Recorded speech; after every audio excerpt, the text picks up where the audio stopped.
In this video, I'm going to show you how to differentiate hyperbolic functions and specifically the inverse tan of x. I'll make more videos about the inverse sine of x, inverse cos of x, differentiating the inverse cosh of x, so on and so forth. So to start with, we're going to write out that we're differentiating the inverse tan of x, so tan minus 1x.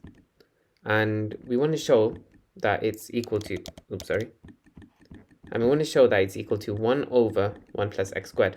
I'm just going to make a pen a little bit thicker. Yeah.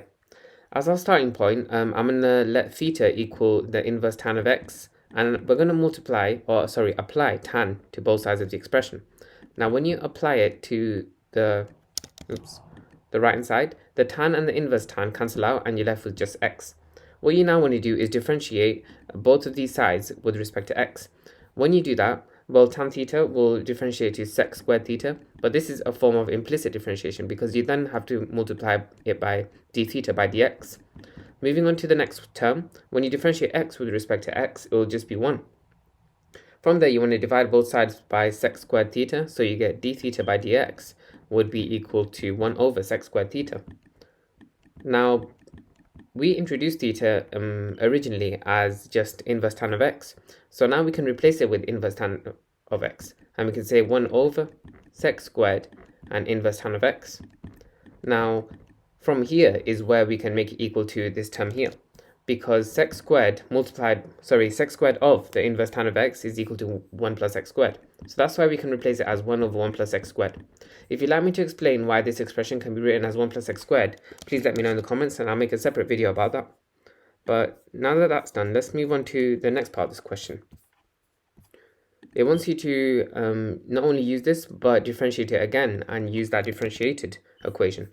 So the second differential, in this case, is what you get when you differentiate this expression here, which I'm going to write out as 1 plus x squared to the power of minus 1. This is just using the chain rule, so I'll show you a quick trick on how to do it. You take the power and you multiply by the coefficient of this whole bracket, which is 1, so it'll be minus 1. You then differentiate the inside of the bracket, so it becomes 2x, and then you rewrite out the bracket with a power that's 1 less than the power that it originally had. Minus 1 times 2x is just minus 2x, and then you multiply onto that 1 plus x squared all to the power of minus 2. Now that we have the second differential, we can input it into this equation. And actually, I'm going to write it out as 1 plus x squared all squared on the denominator because it's going to help us cancel out. So when you do 1 plus x squared multiplied by this term, it will cancel out with one of the powers in the denominator, and the first term will be just minus 2x over 1 plus x squared. Now with that second term, let's simplify that before we sort of combine all of this. So 2x lots of 1 over 1 plus x squared, well, you can quickly see that it's just 2x over 1 plus x squared, right? And then because, these will just cancel out, so it will leave you with 0. That's everything for this question. Be sure to leave a like if the video did help and subscribe.